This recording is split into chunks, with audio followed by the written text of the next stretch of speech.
This week on the Stogie Geeks show, we are joined by our special guest, Justin Andrews of Foundry Tobacco Company, and our special guest co-host, John, the cigar surgeon, Reiner. In our Debonair Ideal segment, we will cover ballot questions. And no, we won't be talking about the election. Backed by popular demand, we'll have a Hot Topic segment, and of course, we'll have our Stogies of the Week, so stay tuned.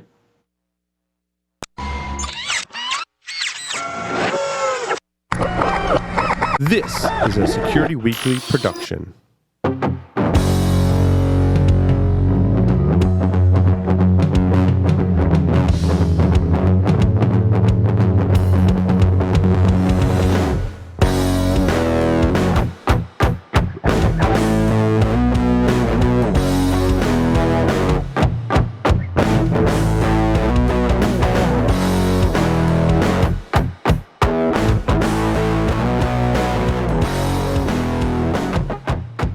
Brought to you by, paying homage to the Mecca of tobacco, Pinar del Rio, Cuba, Abe Flores opened his PDR cigar factory in the Dominican Republic over 10 years ago.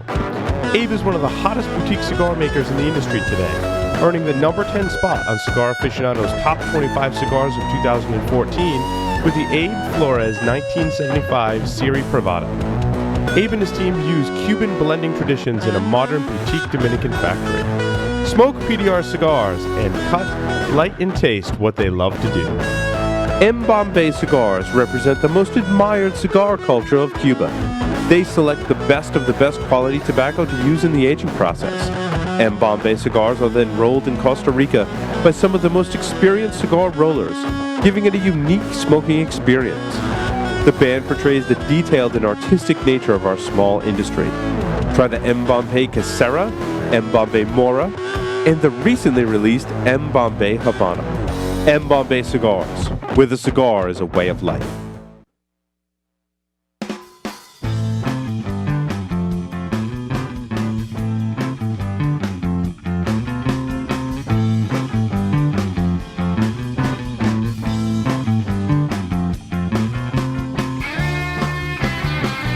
When we review or report on something, we don't want there to be any guesswork. We believe the information must be accurate, and it has to be reliable. For what we review, the goal is hopefully to educate our audience, and at the same time, an equally important goal is in turn to get educated ourselves. What we want to do is earn the trust of our audience, and to do that, we ensure what we report is accurate, rumor-free, and teaser-free. The premium cigar industry is so dynamic, and every day brings something new. We wanted Cigar Coop to be an extension of that experience, so it has to be 365 days a year.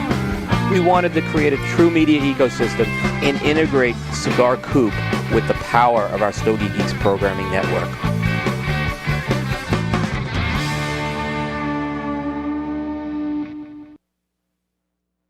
Welcome, everybody, to the Stogie Geek Show. This is episode 208 on today, November 7th, 2016. I'm Will Cooper. I'm manning the controls tonight from Studio C in North Carolina, but we have the crew. We have Mark and Riley up at the Villiger North America Studios, keeping the hub going, so to speak. Paul is not here tonight. He should be back next week. But we are very fortunate to have Mr. John, a.k.a. the cigar surgeon, Reiner. John, welcome back tonight. Thanks very much, Coop. It's always a pleasure being on the show, and always a pleasure with a great guest. So I'm sure it's going to be a great show tonight. Yes, and in a minute we'll introduce our special guest, Justin Andrews from Foundry Tobacco. But John, as folks know, John, he is from Cigar Federation. He is the man behind Sharing Our Pairings. He's a part of Cigar Chat from time to time. He does a lot of great reviews, and John, we always appreciate you filling in. So thank you very much. Thanks for the accolades, Coop. I listen to you guys on podcast every week. If you aren't subscribed on podcast, because I know you guys are on every podcast catcher in the world, great listen on the ride to work and on the ride home from work. I highly recommend subscribing via podcast. Yep, I really appreciate that as well. So yeah, you can find us on, YouTube, your favorite podcast catcher. You can go directly to the Stogie Geeks page, watch us live. You can watch live on our Facebook page now. We're getting a lot of good good feedback on Very that. fancy. Yeah, that was a very pleasant surprise. We've seen a lot of people tune in that way. We're going to have a fantastic show tonight. We're going to get right into the interview with Justin in a minute. We're going to do in our Debonair Ideal, we're going to do something called ballot questions. And we have the election in the U.S. tomorrow, which has been an interesting thing. So we kind of it's been an interesting. And there was an election in Nicaragua yesterday. So, sort of an election, I guess. Yeah, sort of an election. I don't know if that necessarily counts, but it certainly took up less of my Facebook feed. So take that as it is. Oh my goodness! I pretty much I'm wondering if our Facebook numbers are going to be down tonight because of. And you all know from the cigar industry who you are who are clogging this up. There's plenty of you. So, we're gonna do something a little different. It's gonna be cigar related. It's gonna be light. It's gonna be fun. And then we're gonna do a hot topic segment. And we actually introduced that last week, and it got a lot of good feedback. So we'll be doing a hot topic segment, and we'll kind of save that for when we do that. And then of course, Stogies of the Week. But without further ado, actually, I want to welcome back to the Stogie Geeks show. It's been almost 3 years since he's been on, but we have Mr. Justin Andrews. He's the brand manager for Foundry Tobacco Company. Justin, Will Cooper in North Carolina, John Reiner in Canada. Welcome to the Stogie Geeks show. Hey, happy to be here. Coop the scoop, baby. I think Justin may be the one who I can officially say has coined the Coop the Scoop. I know there's some folks in Espinosa who've said it too, but I think Justin goes back the longest on that. So, thank you. Yeah. So, I love the expression. I know Justin a long time. We'll kind of get into some of his background with that, but we're gonna talk a lot about Foundry tonight, obviously. But Justin, why don't you give us a little background with how you got into the cigar industry and how you got to Foundry? Yeah, sure. So it's a unique story, but it's funny the way things work out. I come from a family of tobacco farmers down in North Carolina, cigarette tobacco. So I've been around tobacco for the majority of my life, so I was familiar with it. When I was a senior in college, I took an internship with Dr. Lou Rodriguez as he was starting his boutique cigar company. He was looking for a marketing student to help him out and generate some ideas and some interest in this new brand. And so, of course, being young and fearless and invincible, I said, I could do this. I've never smoked a cigar before. I don't know anything about it, but it can't be that difficult. And that was back in 2009. And so started with Lou full time when I graduated college. And 5 years later, we had a really good brand. I was part owner of it. During that time, I spent a lot of time in Nicaragua, blending cigars, understanding the culture, learning about tobacco, and I just, it's an easy business to fall in love with, and it became a passion of mine. Not only the people, but the product and the experiences that these cigars deliver. So that relationship ran its course, and I was fortunate enough to be scooped up by General Cigar to come here and help them activate this new cool extension of General Cigar Foundry Tobacco Company. It'll be November 11th will be my 1 year work anniversary with these guys. So it's been fantastic so far. Congratulations, Justin. Absolutely. I couldn't believe when you told us before the show it was a year already. That's how fast that went by. Well, you know what we say, time flies. Exactly, and that's what and I think that's what both John and I are smoking tonight. Is the new release by Foundry that debuted at the show, "The Time Flies." Well, you better be. I wouldn't expect you to smoke something else. Hey, there we go. There you go, rings. Wow, how do you get a ring? Coop, I thought for sure you would have snagged one of those rings at the IPCPR when you interviewed Justin. I mean, you got to get your weasel on. I'm not an FOJ. So for folks who don't know that's a little joke. Justin actually coined the phrase when he was at Lou Rodriguez Cigars, friends of Lou. So it was FOLs. And like I said, I'm happy to call both. I'm happy to call both Justin and Lou friends. I still keep in touch with Lou as well. But so Justin, you're at Foundry now. Foundry it's a unique arm of General, I would say. Why don't you explain what's unique about Foundry in the big General cigar umbrella? Yeah, sure. So General has such a long history of creating excellent products, and we've got some of the most recognizable brands on the planet with Macanudo and Cohiba and Partagas and Punch and La Gloria and CAO. The list goes on and on. So the cool thing that we're doing here with Foundry Tobacco is we wanted to just go to market in a different way, experiment with some really cool, unique tobaccos, have some different packaging, have some different marketing, which is what intrigued me so much when they presented me the opportunity to come work here. It's just a really cool way and a good example of a company that is large by comparison to other companies in this industry, but is still small enough to create this subsidiary that can do some really cool, unique things. And obviously, boutique cigars and the boutique consumer base has revolutionized the way we do business in this category. And General recognized that. And they've done a really good job. They've hired me, a couple other young guys, with fresh new ideas. And some of these products we've got coming out in 2017, and some of the stuff we just came out with, like Time Flies, is just a new, cool, unique spin off of some of the big core brands that we all know and love. But we're small enough to where we can do some things a little differently and appeal to hopefully a different consumer. Yeah, and Foundry's been a unique journey. There's been, I believe the brand started was 2012, I want to say. That's correct. And there's been a lot of different themes, but I think over the past couple of years, Foundry's kind of started to, I want to say, find their groove, so to speak. Why don't you give us a little overview of some of the things in the Foundry portfolio that are now your core offerings? Sure. So what we've got now, we have the largest selection of Cuban equity brands on the market.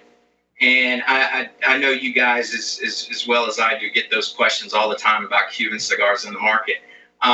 So what we've got, we own these Cuban equities, these legacy brands with really cool heritage and really good blends. And so what we've done is kind of set our foundation around these cool Cuban heritage brands, such as Boulevard, Ramon Alonis. We've got a couple more extensions coming on in 2017. But then we've also got this fun, artistic kind of, I wouldn't say gimmicky, but just something that's different that doesn't necessarily pop up on the shelves every day with Time Flies and some of the compounds, musings, and elements that we've released in the past. We've done a lot of short-run projects that have been exclusive to certain regions and certain tobacconists across the country. So we've really done some cool things. There are some things that we've done that people maybe have not been exposed to just because they were so limited. But I think if you look back at our portfolio, some of the things we've done since 2012 have been, pretty fantastic. We've grown tobacco on Mars. We've gone through some wormholes. But going forward, our heritage series is something that we're really going to build upon. We've got some really good value brands such as Chillin' Moose and Chillin' Moose 2 and our Zodipunk bundles. So we're pretty diverse in our offerings to the market. So I look at the Foundry, and the first 3 years you had a lot of these, I call, kind of history and science type themes, science fiction maybe in there. You had the whole steampunk movement with the original Foundry. You had the War of Currents, the Edison Tesla. You mentioned the whole wormhole and tobacco on Mars, but it was about a year ago in 2015 where this Heritage Series kind of changed direction with Foundry. What was some of the rationale for kind of moving these longtime Cuban heritage brands into the Foundry subsidiary? Okay, good question. So the rationale behind that is like I said, we're sitting here with all of these equity brands that have such a legacy and such a history. And we just had the idea of why not go through, add some modern day twist to it, put some really cool blends in there, some tobacco-focused blends, something that would appeal to the consumer, the boutique consumer now, some full-bodied cigars, some Nicaraguan cigars, some really cool, unique blends, repackage the product, and introduce it to the market. And fortunately for us, it's been very well received. It's just a cool blend of tradition with innovation. There's an homage to Simone Bolivar. Ramon Alonis is a legacy brand as well. And like I said, we're going to continue to build on that. But it just, at the time, with everything going forward, with the FDA coming and certain things, it just made sense to create some stability and a stable core that we could build upon in the future. Now, we're still true to kind of the soul of the business and what got us started with being unique and edgy, and we pay homage to some of the steampunk concepts that we had in the beginning in 2012. But the Cuban heritage lines, the blends speak for themselves. The packaging is phenomenal, and it's just a classic representation of a really good cigar. There was Sorry, go ahead, John. No, you go, John. Justin, I was going to say one of the interesting things about the Time Flies, talking about the cigar we're smoking right now, is that it was a collaborative event, a collaborative blend with AJ Fernandez, which I think was a bit of a theme permeating the IPCPR this year. We saw a lot of collaborations, and certainly a lot of collaborations with AJ Fernandez. Can you talk a little bit about that? Maybe drop some hints of future collaborations that might be coming? Right. So if I had it my way, Time Flies would have been the only collaboration AJ was a part of, but unfortunately, I couldn't create that exclusive there. So yeah, it's just another example of our mission to be different, to separate ourselves from just kind of the status quo, and do things. And what better way to demonstrate that than to go work with someone like AJ? Not only did we collaborate with him, but he blended Time Flies, and Time Flies was produced in his factory. We distributed it, but it was a full collaborative adventure there to create the product that you're smoking. The second part of your question, going forward, we do have some stuff in the pipeline. I know Coop is the scoop there, but to avoid being part of the rumor mill, I'll stay hush hush on that. But just know this: this brand, this company rather, Foundry Tobacco Company, is the healthiest it's ever been, and we've got things coming that I think will truly shake up the industry and continue our effort to separate us from some of the big brands that we compete against. It's an exciting time to be a part of Foundry Tobacco Company.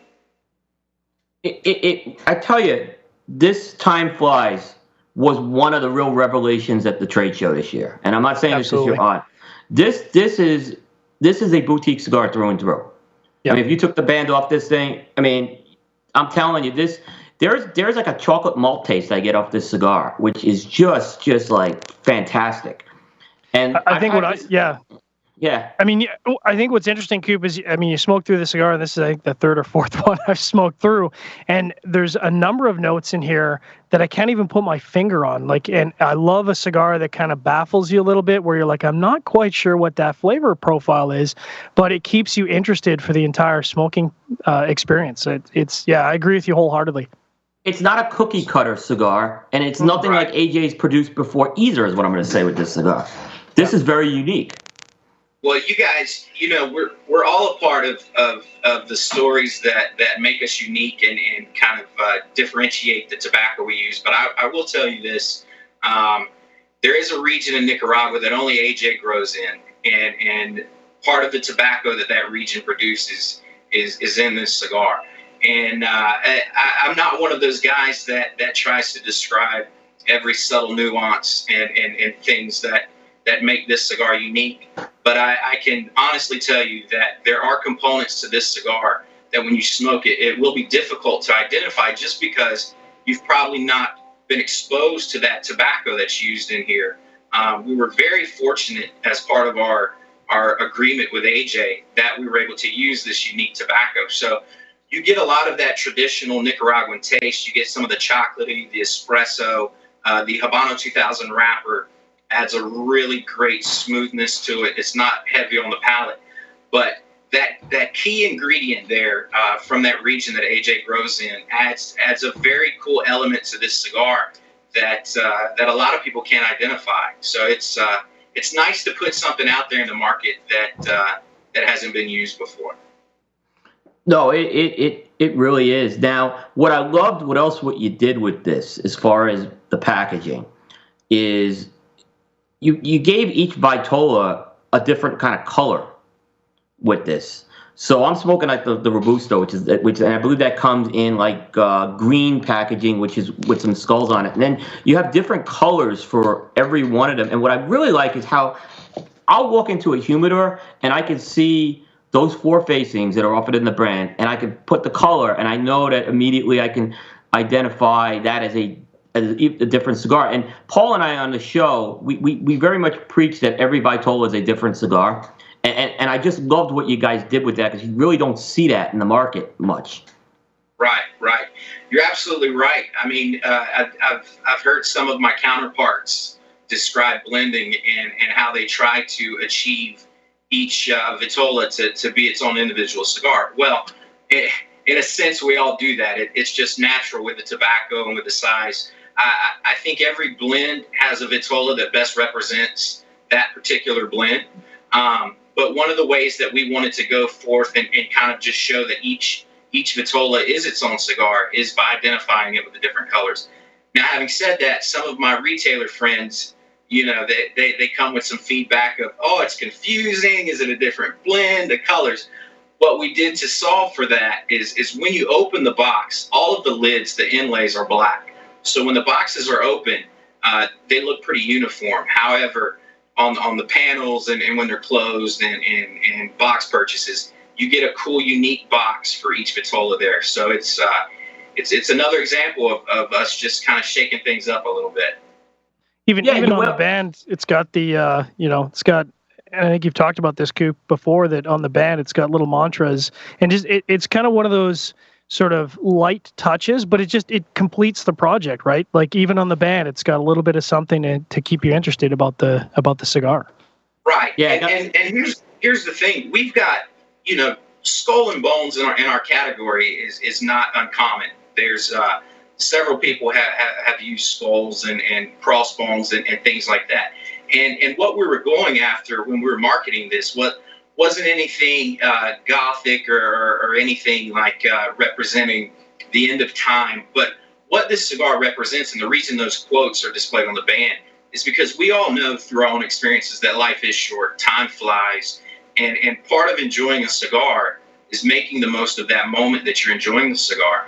And so that's why there's quotes on there like call your mom, be creative, do something, just go, make a difference. And at the risk of sounding corny, it is what we strive to achieve with these cigars is that each cigar delivers an experience, a unique experience to each person who consumes it. And part of our mantra with this was, hey, time flies, smoke really good cigars. And we hope that we've delivered something to where it lives up to the quotes on that band. Yeah. As I said, I kind of like it, and they're short and they're easy to digest. So it wasn't like I have to read a whole paragraph. They're like 3 or 4 word phrases, and they're just I love the last one. Expect the unexpected. That's kind of, I think, really when I saw that one as the last one, that's really been the mantra of Foundry. Is just when you think you got Foundry figured out, probably from me as a media or consumer, you guys go and change the game again and keep it really fresh. And I think that's something that I think is great, because I think it especially as we get into these more restrictive times, the more we can kind of keep things fresh and interesting, it's good. Right, and you guys are a part of it. You understand. I hear consumers all the time. Well, what's next? What's new? What's different?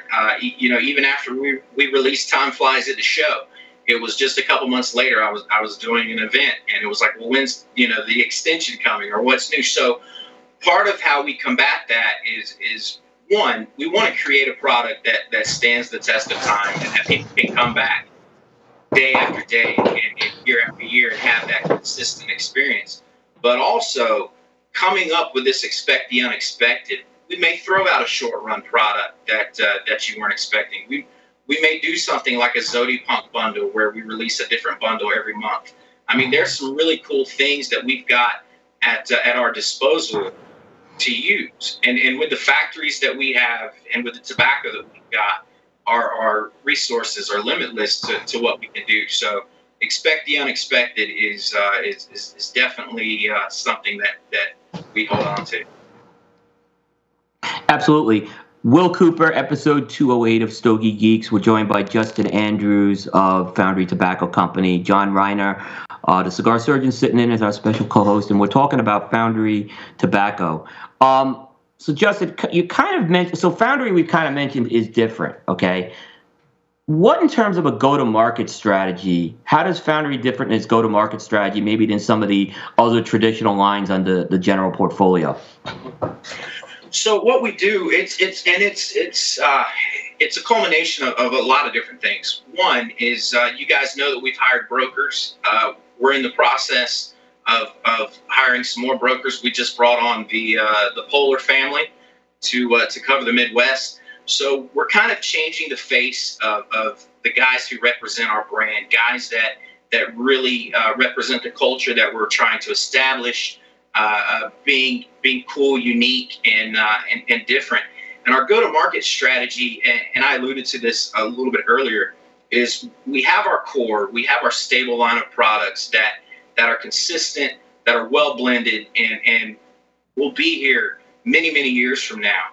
But also having the ability to create some cool, unique products to where our promiscuous consumer can be entertained with what we do and consistently come back to Foundry Tobacco Company. And our main goal, I guess, from 36,000 feet is what we're trying to achieve. And what I was brought in here to do was to create a unique individual company, or independent company rather, that is a collective house of brands and a house of personalities. So we are going away from the Foundry brand. We're not branding our products anymore with just Foundry. We are Foundry Tobacco Company, and like I said, the future is bright. We're in talks with a lot of different people, as you can imagine, in our current climate. We've got a lot of products that are coming with predicate blends that'll be around, but we want to be known as kind of an incubator for new ideas, cool new routes to market, and that's our long-term goal is to achieve this independence and this really cool identity of renegades and rebels and cool packaging, but that all of the cigars that we deliver stand up to that packaging, because ultimately, as you know, it's the cigars that deliver the experience. Yeah, Justin, one thing, when Foundry launched those first 3 years, I think one problem that Foundry had is it was kind of getting lost in the whole general portfolio. And you guys have so many great products. I mean, you go to the general cigar booth at IPCPR. It's a trade show within a trade show. There's no question about it. Absolutely. So, right. And you guys, there was some good blends. I mean, some of those compounds, elements, and musings were in there.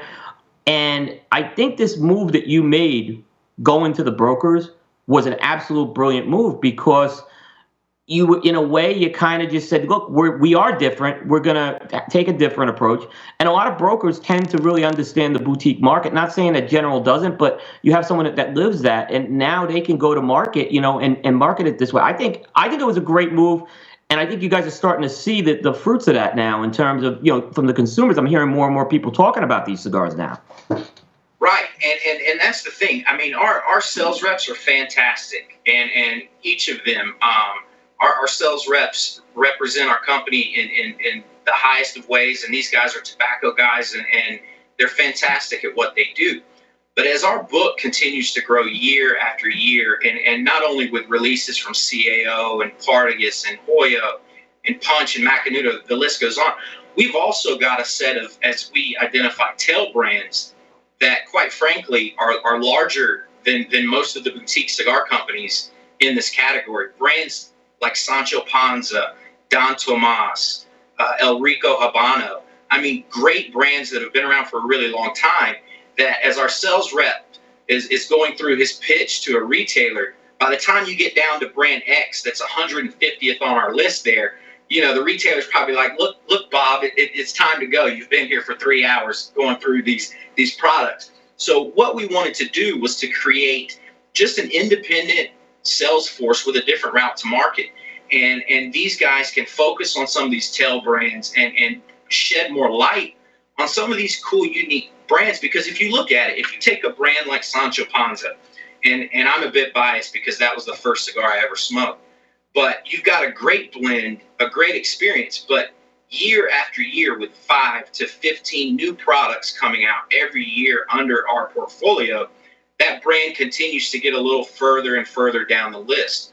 Whereas there may be a retailer that hasn't been exposed to that brand, that when we get one of our brokers to come in and he's got less brands to focus on, he can kind of shed some light on that and give it some focus, along with the new products that we've got coming out as well. So there is a reason and there's a method to our madness for sure. And again, everybody has to wear different hats. And if Joe, the retailer, is used to seeing our general cigar rep, he's probably mentally preparing himself for the new Cohiba and the new CAO Flathead and the Partagas Ramon. But then when a broker comes in, like Stephan Johnson or Tom Poehler, he's used to some of the products that we're in competition with or that we're a part of, and it changes his mindset as to what we're offering there. Absolutely. Talking a little bit about the packaging, because I think we glanced over it, but to this day, one of the coolest packaging that ever hit the market was you guys came out with this humidor that was locked via a gear that was available only on the cigar. And I think that was 3 years ago now. Yep. And I still see people online going nuts over where they can find this. And, we come into and I think, Coop, you really nailed it. When you come into the booth, General it is a trade show within a trade show, but I always find that the Foundry section is kind of the rock and roll section of the General booth, and there's always so much going on. This year you had the skull packaging, which was, I think, limited to, was it 50 boxes of each color, Justin? That's correct. And then you had the huge showcase humidor with it had like emeralds and diamonds in the ring. I mean, how do you guys keep coming up with this packaging that just hits the trade show with such a splash and gets people buzzing? So the cool thing that we have here, it's really a collaborative effort.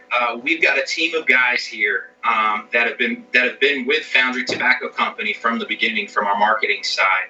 And the cool thing, part of our mission here was to get new ideas, collaborate with guys inside our office here and outside the office as well, and do some cool things. So when you get a group of people that are like-minded in the goal to create something cool and unique, something that is different and stands out, you can come up with some really cool ideas. And we've got some of the best and brightest people working for us.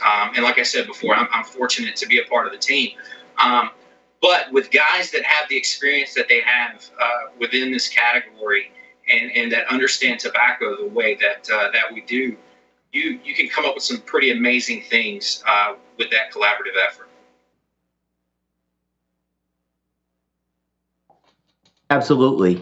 Absolutely. And that speaks, I think, General's always been like we're gonna go back to that trade show within a trade show. It's it's kind of like going to Macy's at Christmas time, and I know I've gone there with a lot of retailers, and they always love buying the General products. Don't get me wrong, but they say, I gotta watch what I'm gonna spend this year, and then they go in there and they say, I gotta have it, and you talked about those skull boxes. You guys sold out of those skull-shaped boxes were sold out. All right. We sold out of those halfway through the first day. Yep. It was pretty amazing. I pride myself on understanding some consumer behavior in this category, and that completely blew my mind. I knew it was cool. We got the products ourselves right before the show. We had worked on it for a while, And as soon as I saw it, I told some of my counterparts, I said, man, this thing's going to fly. Now, did I know it would sell out, within a couple hours? No, but it's cool. And it just goes to show, all of us get categorized and stereotyped to a degree. And I'm one of the guys that came from the really niche, small boutique market. But to see things like that as a product of Foundry Tobacco Company and our larger company, General Cigar, I hope that consumers see and retailers notice that we're doing some really cool cutting edge stuff. And like you said, the blend is fantastic, but the packaging definitely helps. Sure. Yeah, I mean, talking about that ring, and we kind of showed that off briefly there, but to this day, and I've got my own ring commissioned here, which I thought would be really fancy, but everywhere I go, especially in the cigar community, I always get asked about this ring. Where'd you get that? What is that ring? And it just goes to show, that it seems like a little thing, but it resonates with cigar smokers regardless of where you're traveling to a B&M at. Right, and you're an instant badass as soon as you put it on. Like I see you, and I'm like, that's a guy I wouldn't steal any of his cigars or try to cut him in line. You've got that ring, man. You can do some damage with it there. Exactly. Now, Justin, those limited skull boxes, that was a completely different blend, right? That was a Sumatra blend, from what I understand. That's correct. So the core line has a Habano 2000 wrapper with Nicaraguan binders, fillers, some Criollo and Corojo. The limited has a Sumatra wrapper, so it's a little bit of a different take on the blend. They complement each other really, really well. The shops that ordered them, the guys keep coming back to the core line, but the limited edition skull is definitely something you want to hold on to because it's just a fantastic blend, and you get 28 of them in that box. So I was surprised we could fit so many of our cigars in that skull box. But again, it's just another example of us doing something different, something cool, something that I think that catches people by surprise. And it was a special Vitola, wasn't it? It didn't fit within the range of the regular box release. It was a special size, was it not? That's correct. It was a 5.5 by 55. So nice. It's a really cool size, really cool blend. Which, I feel that if you do a limited release and you do something like that, it should be limited. It should be different. It should be a different Vitola that you just can't get every day. So, Justin, you personally, obviously we talked at the beginning, you were with Lou Rodriguez Cigars. You had a great run there. You did some great things.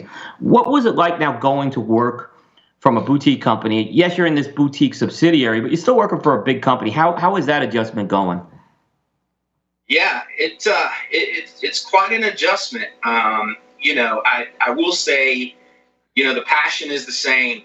The desire to create good products are the same, but it was an eye-opening experience to come here and to see the resources we have and to meet our several thousand employees that we've got working all over the world with our different factories and how we operate. Coming from my background, we had a small factory called G&G Cigars. Lou's uncle ran it. We had a handful of rollers. And I would get in arguments when I'd be down in Nicaragua with the head of our factory, Gregorio Vasquez, and I would say, Gregorio, I want to use broadleaf, and he would say, sell more cigars, and I'll go buy broadleaf. But until then, you're stuck with San Andreas or whatever that may be. So I'm like a kid in a candy shop when it comes to blending here and identifying blends because we've got so much tobacco at our disposal and so many cool things that we can do in the people.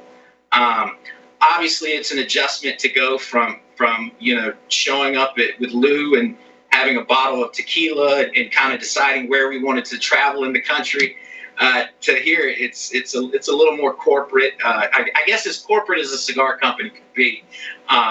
We still have fun. We've still got great people. But yeah, it's being a former baseball player, I just can kind of compare it you finally get caught up to the big leagues, and you see what it's like to be a part of something that's much larger than two people.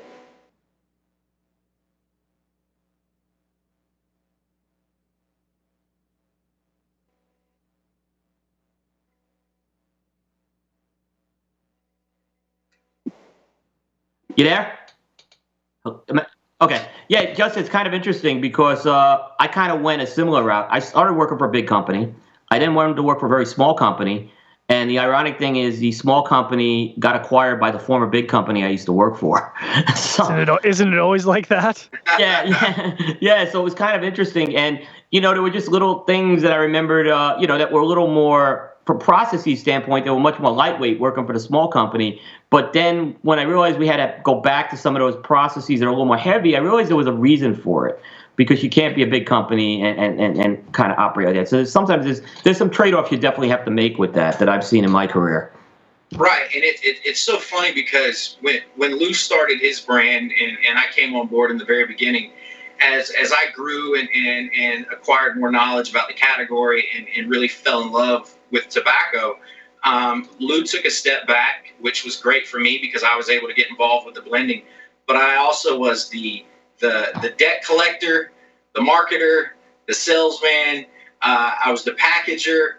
So I had to wear a lot of hats, and I was in our warehouse bundling up the loo rods, taping the boxes, making the runs to UPS. So it was very cool to come here and notice that, we've got a whole department that all they do is cover collections, and we have a shipping department, and we have a sales team. So it's nice to be able to focus on the job at hand. But I will say, going through that experience with Lou, at least I can say that I've been a part of every part of the process, from blending to packaging to shipping to selling and collecting some overdue invoices there. Yeah, I mean, I remember, Justin, towards the end you did that double nickel, which I was your baby, and it was really good. So I mean, you showed that you could do it. There's no question about it. So are you getting the opportunity now to participate in more of the blending process now when you're with Foundry? Absolutely. That was one of the things that I was so excited about, and with this opportunity is to be a part of that process and to go through and be a part of the team that selects the blends, and actually go through and do some blending on my own with some of the new products we've got coming out. It's been a dream come true here, because the cool thing is, our new regime here has empowered some of us younger guys to go through and really get committed and focused to the product. So we're a part of the whole process, from the concepts and the ideas to the finished product that you see on the shelf there. So it's nice to be involved and to deliver some equity there and be a resource to use some of that knowledge that I've acquired over the years. Did you find that transition of, obviously wearing so many hats, I think you get used to kind of, like you said, doing everything yourself. Was that tough to transition or give up some of those roles to your team? And I'm sure they're very capable, but I know there's probably a transition period where you want to jump on everything. You're absolutely right, because I was used to doing everything myself, and that's good and bad, because you're reliant upon your intuition and your ability to market a product and sell the product. So I'm used to operating, basically as a one-man show, and coming here and taking advantage of the team that we've got and the guys that are a part of this. It was cool. It did take a bit of an adjustment to know that, hey, I don't have to do all this, and I can go across the hall and get some advice or get some help when it comes to certain projects. I'm sure that there's a few people in this office that I've probably knocked on their door one too many times, but I love to learn, and you guys know, when it comes to tobacco in this industry, you learn something every day. And the more that I think I know, I actually realize that I've still got a lot to learn. But that's part of the beauty of this whole process is understanding how things work, understanding the tobacco, and learning it. It makes you excited to come to work every day. I will say, I've pulled more 12-hour days and 14-hour days and traveled more in this year than I have my entire life. But it is well worth it. Yeah, Justin, one thing, for folks who don't know Justin, I mean, Justin was a North Carolina guy, worked for Lou Rodriguez, so I got to see him a lot at events. And I'll tell you something, Justin did an incredible event. I mean, when he was at an event, I remember you used to do those mojitos, and they would go over just brilliantly. So I haven't been to one of your Foundry events yet, but I'm imagining that energy is going right to that event as well. Right, and that's part. It's funny because as I had to adjust to this new role in this new company, that they had to adjust to me as well, and I had to explain to our VP of marketing and our VP of sales. I come from a guerrilla marketing background, and we were fighting tooth and nail to get on the shelves, and we were doing things that were pretty cool. Sometimes they worked, sometimes they didn't, but we were very aggressive in how we promoted events. We were constantly looking for something different. Everybody's been to the event where you buy 3 cigars, you get the hat, or you buy a box, you get a cutter. So part of how I cut my teeth with Lou Rod was offering different things, setting up, long ash contests, setting up weekly raffles, certain things that we did that kind of separated us from the others and helped us get on the shelf. So I've tried to bring some of that here. Obviously, the FDA's kind of cramped our style a little bit on what we can and cannot do, unfortunately. But we've still got the same energy. We've still got the same passion. And I can tell you, I was as big a critic of this company as there was. But coming here and being on this side of the fence and seeing the people that are in our factory and the people that work and the way that we support our communities and the things that we do and the passion here, even from our big brands, has been truly amazing, because I can appreciate everything that we're doing, and it is phenomenal. Like I said, we're big in comparison, but compared to other big corporate companies, we're as big as some of their regions, So we still operate in a way that is conducive to our category, with the consumer in mind and the retailer. And part of what I wanted to bring in with Foundry is letting those retailers know that we haven't forgotten about them, and we are big, but Time Flies, for example, is a brick and mortar only exclusive. You won't find it online. You won't find it in catalogs. Our Zodi Punk bundles is a brick and mortar only exclusive. So we're doing things that boutique companies have done in the past, when we, as a company of our size, could easily sell our product online, could easily go to catalog. But we do this as a way of showing the retailer that, hey, we are different, and we are creating good products that when the consumer wants it, they've got to go to your brick and mortar store to buy it. So, everything takes time. Even though this year's gone by really fast, we've got a long-term plan, and we're in the beginning stages of implementing the things that we want. But it's been fantastic since I've been here, and I've been fortunate to add some value and have people here that will listen and actually support some of the decisions and some of the strategy that we wanted to implement with this new company. That's fantastic in terms of, like I said, it sounds like they've empowered this brand, General, which I think is great. The other comment I just want to make is, I think one thing you guys did really smart with some of the brick and mortar, you did come out with some catalog releases, and this is kind of a theme I've seen within General, is they'll give something really good to the brick and mortars, but they'll also give something really good for the catalogs, recognizing there is a market there, and I think it provides a great. Yeah. It creates a balance. I haven't seen any other company do that but General. And I think you guys I've seen it in the other brands under General. I've seen Lagoria Cubana do it.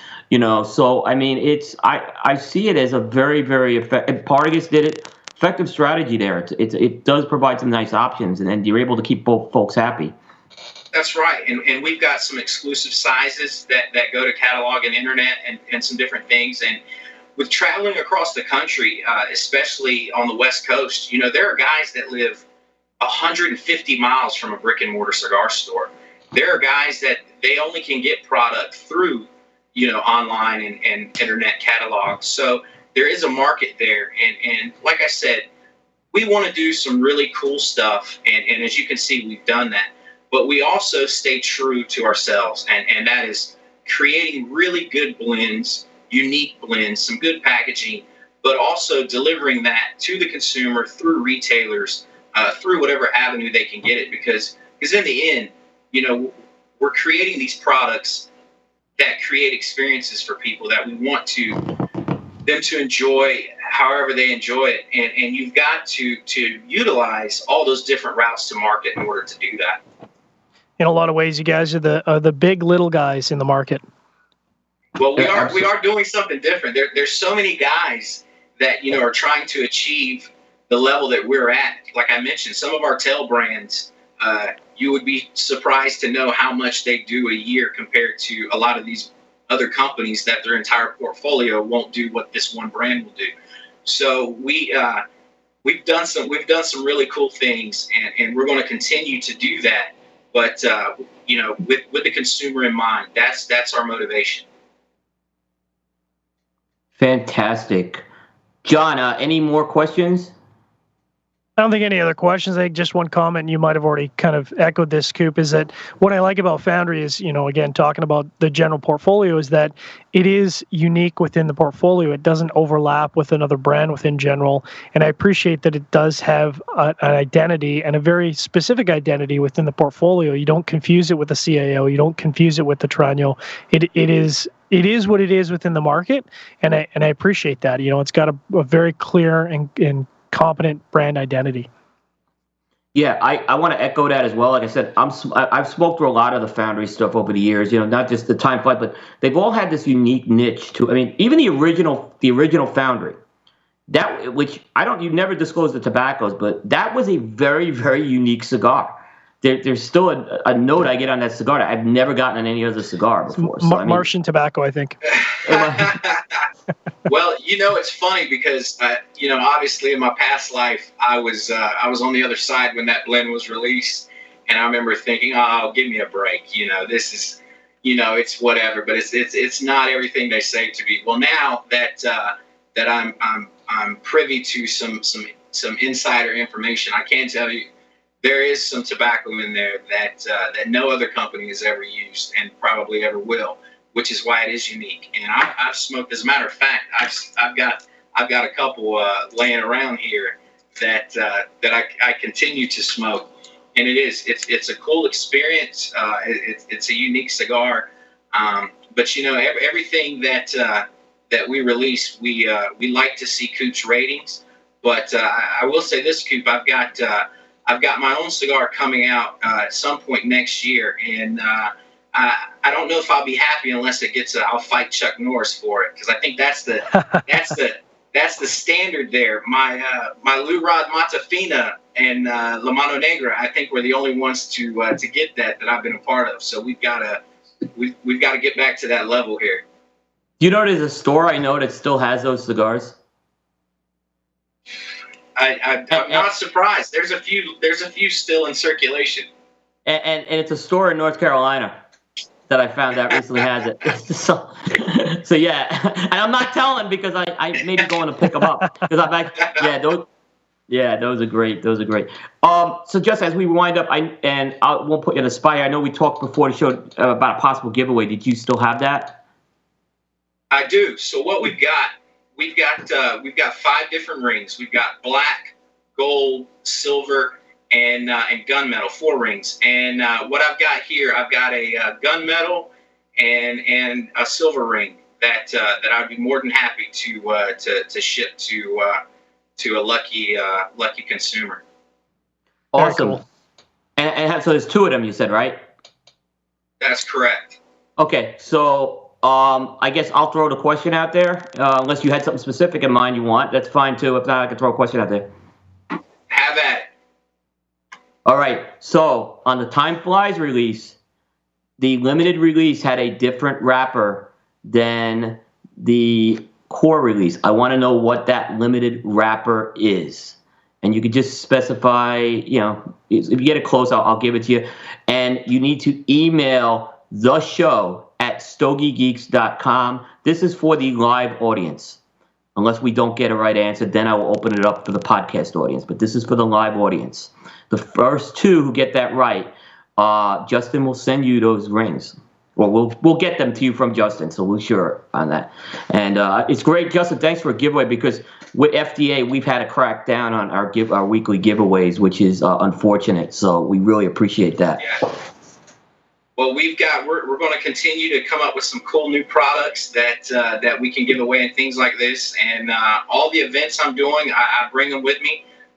So we usually, each retailer has different standards for what they want and how the consumer receives them. But I'm pretty generous. So if I see a cool cat walking around, someone that I know will rock the ring and it won't go tucked away in a drawer somewhere, I'll give them out. So if you come to one of my events and you see me there, feel free to come by and I may have a few on me that I can pass out.